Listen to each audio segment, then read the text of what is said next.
app. Back here at Progressive Field in Cleveland, the bronzed Jim Thome looking over activities last night, the Home Run Derby, the game tonight. See, is it good to be back in Cleveland? Oh, yeah, it's great. Ohio? Yeah, absolutely. It's always nice. Good. Once a year. I don't know how we're going to make our annual trip next year. It's not going to be the NBA Finals. It's not going to be an all-star game here. No. But we got to get with this show's got to come to Cleveland every year. Why don't we just take a weekend, the three of us? A Browns game. No? Okay. Baker, Odell. Browns game, Hall of Fame. Freddie Kitchens. Excuse you guys want to go to another Buckeyes game? Let's do it. All right, there we go. Browns game. Just the weekend, just a weekend trip, you know. Time for us to go viral. Our very own Cris Carter and Vikings teammate Randy Moss used to wreak havoc on opposing defenses, ultimately earning the 2 gold jackets. So it was only right that Randy included C in his list of the greatest receiving core of all time.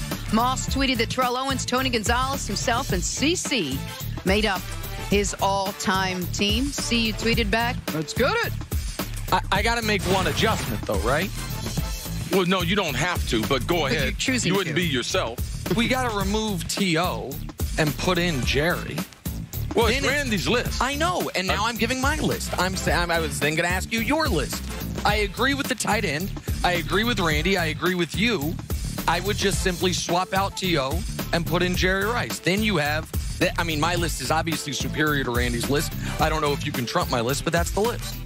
No, if I had a list, man, I'd probably go a little more like New England. Since New England's been dominating the NFL, I'm going to do a little Lance Allworth, Steve Largent, Dave Casper at tight end. Easy Ed McCaffrey get in there? No. I mean, it's easy on the eye, but, very vanilla offense. Okay. Was easy on the end. It's time for stories to start your morning. It's a good-looking guy. Still is. Yesterday, the Lakers agreed to a 2-year deal with Averry Bradley. It's worth $9.7 million. Bradley expected to provide a boost to the team's perimeter defense. Nick, what do you make of the signing? Depends on what Averry Bradley you get. You get the Averry Bradley we saw in Boston when he was a spectacular defensive player and a above-average three-point shooter, or the Averry Bradley the last couple years since he suffered some lower body injuries where he's just become a league-average defender. If he can be 85% of the defender he was in Boston, then this is an important addition for the Lakers. It's very important for the Lakers. I think last year what he did with the Clippers, you could start to see some of the explosion come back. I think he started 49 games there last season. He is a legitimate NBA starter. His overall ability will be paid dividends, though, once they get into the playoffs. His versatility on defense is needed by the Lakers. All right, moving on. Yesterday, Magic Johnson tweeted, quote, Laker Nation, I'm dreaming about the fourth quarter Lakers team with LeBron, AD, Danny Green, Averry Bradley, and Kyle Kuzma. That's almost unbelievable, quote. Nick, are the Lakers the best team in the NBA? Unbeatable, I think is what he said. Let me make sure. Yep, that's what he said. Unbeatable. I don't know if I can call them the best team in the NBA. What I can say is this. Magic doesn't always have the most accurate takes, but that closing lineup, if I were running the team, that would be my exact starting lineup. If LeBron's going to start at the point, you put Averry Bradley in the starting lineup so he can guard the opposing team's point guard. AD's your starting center, plus Green and Kuz. That's their best 5-man unit on paper. Jenna, you pointed out that Magic, he retired so he could run the Lakers on Twitter. It's a great tweet by him. It's very, very obvious. Those are his better ones. I think someone's writing those tweets for him. Oh. No, I'm serious. Okay. Well, that would be an unprecedented. Siri? Last night, Christian Yelich did not participate in the Home Run Derby, but the reigning NL MVP will be playing in the All-Star Game tonight on Fox. Yelich, batting .329, leads the league with 31 home runs. Nick, he's your guy. How impressive has Christian Yelich been? Well, listen, he's been spectacular, and if it wasn't for Cody Bellinger, he'd be running away with the MVP.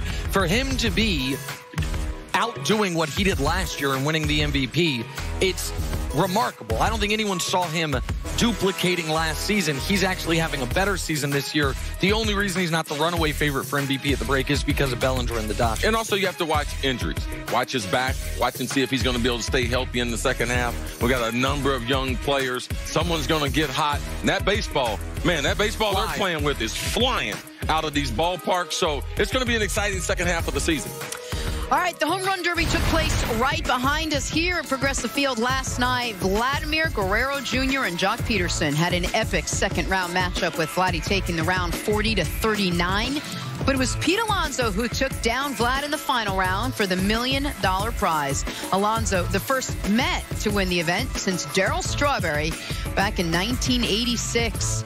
See, how impressed were you with all the power you saw from those bats last night? It was amazing. And I got to give Major League Baseball a lot of credit. It was an exciting night that leads up to the All-Star game. Nick, you've talked about it a number of times, number of different situations. How can we make these festivities better for the fans, better for the players, because if they participate, that's when everyone wins. But, man, you got to put some money on the line. Like they did. And Major League Baseball put $1 million on the line, and we were concerned. No Aaron Judge. No, some of the other... No Trout, no Stanton. I mean, some of those players are like, do we really have enough? They put Vlad in there, even though he didn't earn it, having the type of stats, and he put on a once-in-a-lifetime type show. It was very exciting. Man, hats off to Major League Baseball for the excitement that they've created around this event. Now we have younger players that are starting. In batting practice during the regular season, they're practicing the home run derby so they can get a chance at that $1 million. Much respect to Major League Baseball, an exciting event last night. Just real quick, Jenna, on the $1 million, and Swish brought this up yesterday, of your 8 participants, 7 of them making $1 million or less for the season. So not having the big names probably helped how much these guys cared about the money. I mean, Mike Trout would have been awesome to see in there. When you got a $500 million coming to you, you're not as incentivized. Vlad Guerrero is making $550,000. Pete Alonso's making $550,000. So they had a chance to, you know, more than double or nearly double what they're making in a season right there in the home run derby. Go ahead. Well, I was going to ask you about Vlad Guerrero. Yep. I know he didn't win, but he was the star last night. This is a guy who hasn't even shown that much power in the regular season. 181 players are hitting more home runs than Vladdy Guerrero is right now. But, man, he showed up last night. We were talking about that earlier. You love to see what you did Well, from listen, him. he's one of the top pitching prospects of the last half decade, or one of the top hitting prospects of the last half decade in all of Major League Baseball. He obviously comes from a Hall of Fame lineage, the great Montreal Expo and other teams, Vladimir Guerrero Sr., but Vlad Guerrero Sr., different type of player than this guy. While he had enormous power, he was lean. He would swing at pitches all over the plate. He had a clear zone last night. He was hitting it right there repeatedly. And we've never seen a performance like last night. He's now 5th from all-time home runs in the Derby in a career, and he's only played in one of them. He saw 207 pitches last night, swung 195 times, and hit 91 home runs. You know what it reminded me of, C?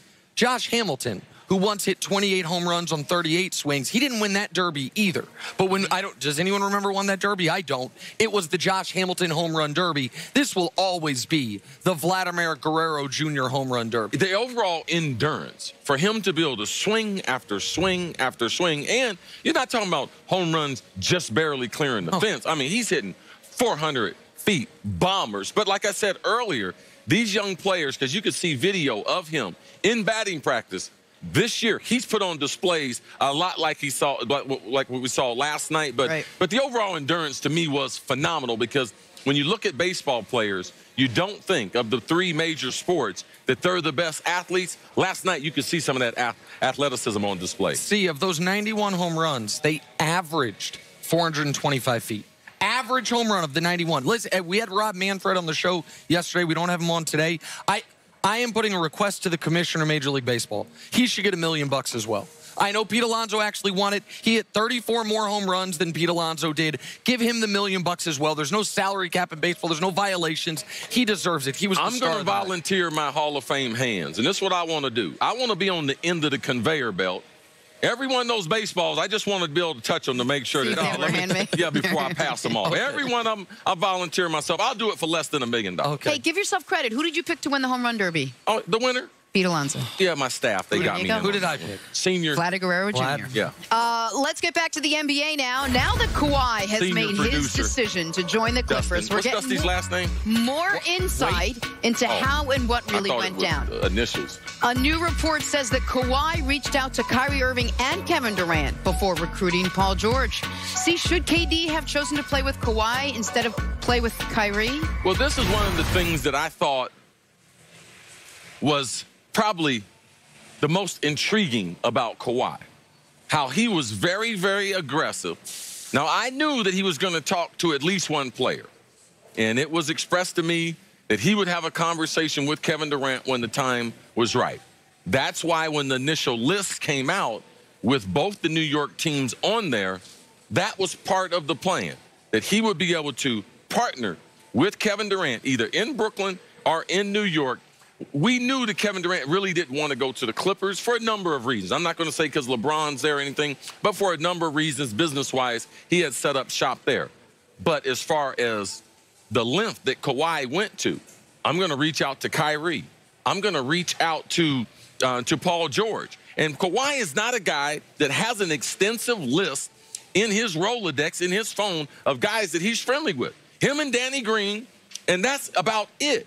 Kawhi is just not that type of guy. Paul George said himself how surprised he was to get the phone call, how surprised he was to hear from Kawhi. That he said, for a quiet guy, he's a hell of a recruiter. Yes. And so, like, it doesn't seem like he and Paul George, even though they're both from Southern California, both went to small schools, it's not like these are old AAU buddies, guys that have been good friends for 15 years. Yeah, these players and the power they have amongst each other is at an all-time high. But that part for Kawhi Leonard, to me, was I had a great deal of interest in that, who he was going to talk to, partnering up, because he realizes I can't do what I did last year in Toronto.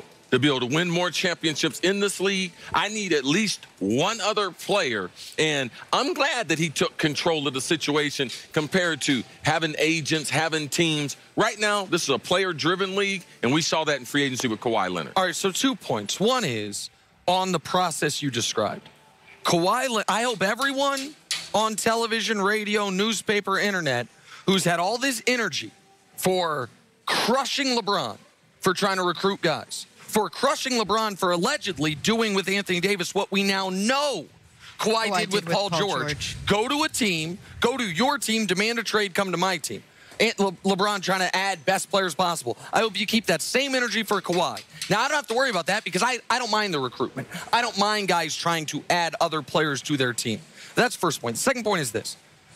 On its face, it would seem, if you're Durant, who's the better guy to play with? Kyrie Irving, in the city of his choosing, essentially, Brooklyn, or Kawhi Leonard, either with the Clippers or the Knicks potentially, or maybe Brooklyn and Kyrie's just kind of left out in the cold, that Kawhi's obviously the better player, and he is the better player than Kyrie Irving.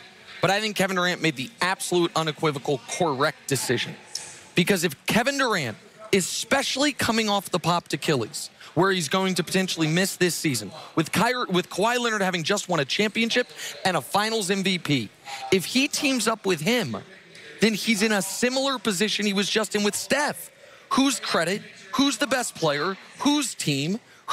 All of that. Kevin Durant, even though he won those finals MVPs, he doesn't get the full unquestioned credit for those. He had to go somewhere they hadn't won before, and somewhere where when he's on the court, he is the unequivocal best player on the team. Absolutely. If he's trying to climb the only mountain he has left to climb.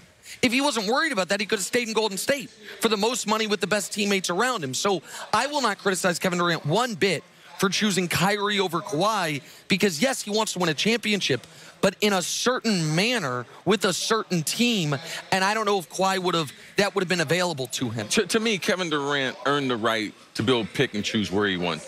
So to me, no matter where he would, I wouldn't have criticized him. He's earned it. But I totally disagree with you saying that Kawhi Leonard has a better basketball resume than Steph Curry. No, I said he's better than Kyrie Irving. Well, as far as Kyrie is concerned, to me, the friendship wins out over anything. Yes. All right? Like, before I was hired at Fox and in the interview process. Oh, I love memory lane. They gave me the opportunity, Chris, who would you like to do a show with? Is there someone out there that you feel like fits into the mold of what we're trying to do? And at that time, given other people's contracts and everything, because I didn't know Nick, hadn't met Nick yet, but they gave me the opportunity, and I made a list of guys, but none of them were available. And none of them would have the chemistry to be able to do what we do in the mornings, or they didn't have the reputation that they could do something like that. But that list was based on people you were friendly with, people you had a relationship with. Absolutely. Right. So at some point in your career, you want to work with people you get the opportunity to be able to work with people, or you can select the people you're going to work with, you're going to do that every trip of the train. Okay, because it's not about money. It's about who do I want to go forward with.